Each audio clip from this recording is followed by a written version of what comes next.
Etong next phone na re-review natin is not new. Nilabas to during the pandemic and this is the iPhone 12 Pro. Tatalakayin natin in this video kung itong phone na ito will be able to stand up pa rin this 2025. Be it sa mga demanding games like Genshin Impact, would it be able to perform sa social media, would it be able to take some really nice photos. Pag-usapan natin lahat na yan in this video. So stay with me.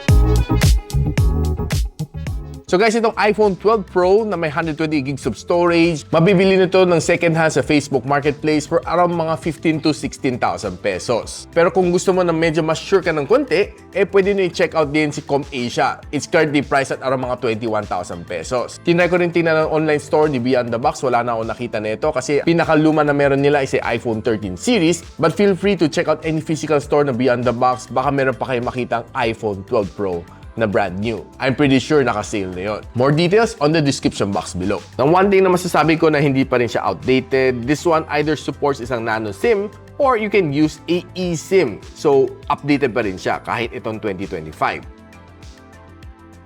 Now, pagdating sa form factor, alam naman natin si Pro is a little bit small. This one is around mga 189 grams and it's quite lightweight naman para sa aking kamay. This is the most popular color back then, the color gold. And I believe that it still looks pretty nice kahit itong 2025. Matte finish ang kanyang likod, so definitely walang fingerprints. Pero sobrang shiny ang kanyang sides, so expect a lot of smudges dito sa gilid. This one still rocks the lightning port ni Apple and nandyan pa rin ang kanyang malaking notch. Nung unang labas nito, it's iOS 14, but right now it's already the latest, iOS 18.1.1. That's one thing that I love kay Apple, goods ang kanyang software updates. Pagdating sa form factor, it's okay for me, pero yung kanyang screen, it's a little bit small para sa akin. Overall, the performance is pretty smooth. Wala kang maging problema pagdating sa multitasking dito sa iPhone 12 Pro. Now, the iPhone 12 Pro rocks the Apple A14 na Bionic chip. It's a 5nm chip. And nung niran ko siya sa Antutu benchmark, nakakuha siya ng 1.1 million points, which is quite high pa rin at the present timeline. Ito ang score na nakuha ko dito sa Geekbench, kaya na CPU benchmarking and GPU benchmarking. Taas pa rin. Honestly, this one can even outperform some of the 15,000 pesos na mid-range phone from the Android world. 2,090 ang kanyang loop score and 72% ang kanyang stability dito sa Wildlife Extreme.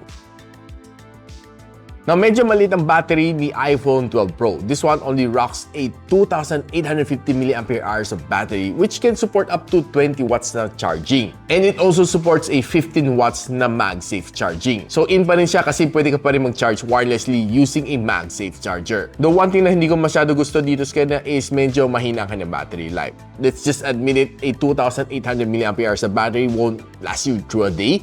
Ako honestly, siguro kalahating araw pa lang medyo nahihirapan na ako. Kasi ang battery health nito na nakuha ko is nasa 86%. But for me, it's still okay. Basta above 80%, I feel na okay pa rin ang kanyang battery. You might consider changing the battery if it's below 80% na. Nung ginamit ko naman to as my daily driver, honestly, I would tell you na siguro nung nag-start ako ng alas 8 ng morning, and siguro roughly mga 2 in the afternoon, nag-charge na agad ako. Kasi nasa below 30% na ako by then kasi, well, using for socials and watching some videos dito, medyo hindi ganun ka battery efficient na itong phone na ito. That's probably going to be one of the downside dito sa phone. But given ang dami mga okay na power bank like kay Ugreen, you can always charge it up anytime, anywhere. So not a problem.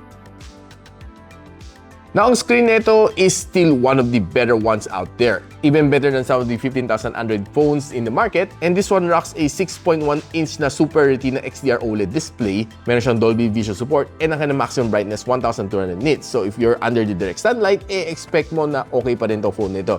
You'll still be able to watch videos and read text on this phone. Now, it's being protected by the ceramic shield glass. So there's a certain level of protection dito sa kanyang screen. So hindi naman siyang mabilis na gasgasin. Now, kung nababrowse ka naman dito sa social, okay, maganda ang kanyang performance dito sa Facebook, TikTok, sa Shorts. sa Reels, okay na okay siya. Kasi browsing on this one, maganda na maganda experience dito. Giving you a good na swiping experience, even though this is just a 60 Hz screen refresh rate, but the experience is still good. Now, if you're watching videos naman dito on this phone, be it sa YouTube or sa Netflix, expect a really good experience dito sa kanya. Probably one thing na hindi ko masyadong gusto dito sa kanya is ang laki na kanya notch, which takes a little bit of a big space away from the video that I'm watching. Lalo na kung zoom ko siya to full screen, malaking tabas ang nawawala sa aking pinapanood. But overall, the resolution is good, the colors are punchy, and I love it. Now, itong iPhone na ito has two speakers. Isa sa ilalim and the other one coming out here from the earpiece. Check lang natin kung okay pa rin siya. Now, honestly, the sound is still pretty decent. Maganda pa rin kanyang sounds. Pero for me, marami ng phone na mas malakas pa kaysa dito sa phone na ito. So, I would say it's average. Pero ang sound quality is good. Nang pag-usapan natin sa mga games na nilaro ko, I played Farlight 84, I played Call of Duty Mobile, and Genshin Impact. Nang pagdating sa Farlight 84, kahit isagan mo ka ng graphical settings, you'll be able to get a good game dito na experience. And honestly, the touch response is good. Probably the only thing na medyo na nakakaasar lang dito is malaki ang kanyang notch. But overall, the gameplay was pretty good. And during heavy battles, expect mo na makapagtawid ka dito sa kanya na walang masyadong lag. Though siguro merong minor, hindi ko lang masyadong napapansin. But overall, the gameplay was really nice and very decent. Probably the one thing na hindi ko masyado gusto is umabot siya ng 46 degrees Celsius after 30 minutes of gameplay. And playing the game Call of Duty Mobile, okay, sobrang smooth ang experience ko dito. You can set it to all high settings dito, magsawa ka dito. And pag naglaro ka ng mga VR matches and rank matches dito, expect to give you a really nice experience. Though the phone is a little bit small, kaya yung point of view mo is a little bit small. Though, pero yung kanyang touch response is definitely good, very responsive siya, and yung sound is just okay. Not the loudest, but honestly, nag-enjoy ako dito sa kanya. And after 30 minutes of gameplay, 46 degrees Celsius din ang inabot niya. Kapag dating sa Genshin Impact, ang kaya ko lang iset dito is medium graphical settings. Dahil nung sinet ko siya sa high, talagang nahihirapan na siya ng husto. Kasi sobrang lag siya to the point na maiinis ka on every punch and kick na ginawa mo sa kanya. Talagang masyadong delayed. So, binaba ako ng graphical settings to medium. And there, masasabi ko, it became a lot better. And also setting it to 60 FPS sa kanyang graphical settings, it was able to give me a good gaming experience. Though hindi naman siya ganun ka-perfect, but I would say na not so bad ang gameplay dito. So kahit heavy battle sa mga bosses, okay, though there are some minor frame drops along the way, but hindi man talaga maiwasan. But I would say na nag-enjoy naman ako dito sa kanya. And pinakamainit naman na inabot niya after 30 minutes of gameplay is 45 degrees Celsius. Mas malamig siya konti kasi hindi sagad. Nung naglalaro ng mga games na ito, I used two of the latest na offerings ni Marshall. Si Marshall Minor 4 and si Marshall Major 5. Both of these devices give me a really good na sound experience. No? Though I would say na si iPhone 12 Pro is having a good speaker, but having a dedicated sound sa inyong tenga definitely gives you a better experience, be it sa Spotify, sa watching videos, or especially playing games. Nung naglalaro ako ng Genshin Impact, ito ang ginamit ko, si Marshall Minor 4. And honestly, I love yung kanyang texture dito. Yung case niya feel like a crocodile skin, and it is very nice ang kanyang grip. I love the way it is. Honestly, it's just palm size, ang liit na ito. Ito mga buds na ito are just simply unique, and I love the feel dito sa aking tenga. I would say na sobrang nice ang kanyang sounds, and during the gameplay, maganda ang kanyang low latency. Wala kang maging problema sa game, and halos very accurate ang kanyang sound. Very on spot din, and wala kang mafe-feel na lags along the way. And one thing na nagustuhan dito sa kanya is may grip dito sa ilalim, wherein sa mga ibang brands is smooth ang ilalim kahit sa AirPods, no? And this one sports the M logo ni Marshall. One thing na sobrang ko na-appreciate sa kanya is sobrang sarap sa aking tenga. And wala kang magiging problema, no? If you're wearing this inside the gym and you're working out, medyo pawis ka, okay lang. Kasi hindi naman siya basta-basta masisira dahil meron siyang IPX4 na water resistant. Pero for me, ang pinaka-win dito sa TWS na ito is especially when you're listening to Spotify, sa mga music, dahil ang ganda ng kanyang Marshall signature sound. And pairing together with a 30 hours na playback time, panalong-panalo wherever you go. Try natin yung shake test. Ako pa nahilo. Hindi natanggal.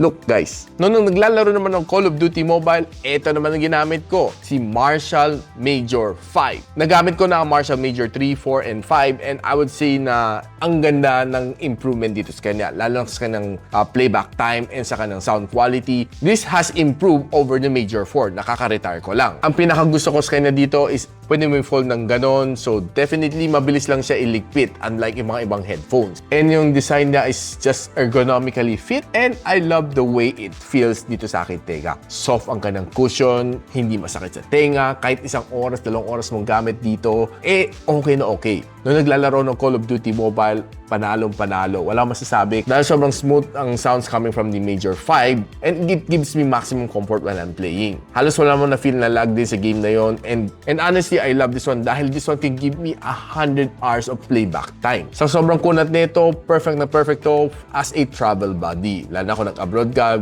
you rarely have the chance to charge, okay na okay to kasi 100 hours of playback time, makinig ka sa Spotify or just play games or watching movie, okay na okay siya. And dahil rugged din ang kanyang design, this is definitely perfect for outdoors. So if you're interested, check the link on the description box below.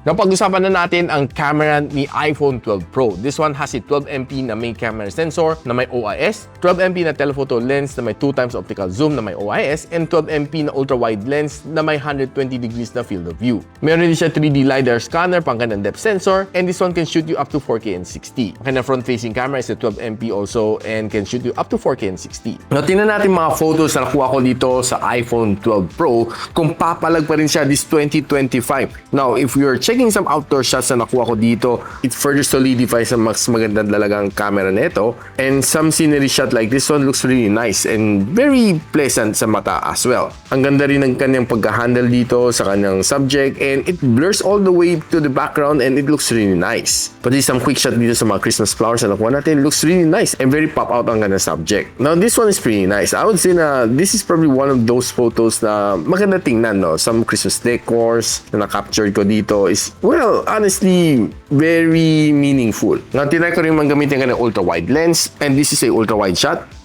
This is a normal shot.